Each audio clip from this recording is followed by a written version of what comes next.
Welcome to the Rim Break Rodeo. We hope this video helps. In this video, I will explain how to make omelet gravy. First, you'll need to gather your ingredients: 2 large eggs, 2 tablespoons of all-purpose flour, 1 cup of whole milk, and 2 tablespoons of unsalted butter. Make sure your skillet is clean and ready. Whisk the eggs vigorously for about 1 minute until they are light and airy. This initial step is crucial for a smooth, rich gravy. Now let's cook the omelet base. Melt 1 tablespoon of butter in your 10-inch non-stick skillet over medium heat. Once the butter is shimmering, pour in your whisked eggs. Gently tilt the pan to ensure the eggs spread evenly across the bottom. Cook for about 2 to 3 minutes, or until the edges are set and the center remains just a little moist. Don't overcook it, we want it tender.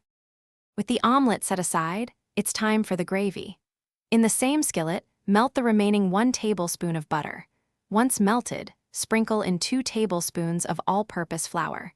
Whisk continuously for about 1 minute to create a light golden roux. This forms the base of our rich gravy. Slowly pour in 1 cup of milk, whisking constantly to prevent lumps until the gravy thickens to your desired consistency. Finally, let's finish and serve this delicious dish. Season your thickened gravy with salt and freshly ground black pepper to taste. Now, take your cooked omelet and cut it into 1-inch strips. Gently fold these omelet strips into the warm gravy, ensuring they are well coated. Serve immediately over toast or biscuits for a truly comforting meal. Don't forget to check the description for the Kindle Paperwhite link and other great deals. Thanks for watching. Consider subscribing if we helped you.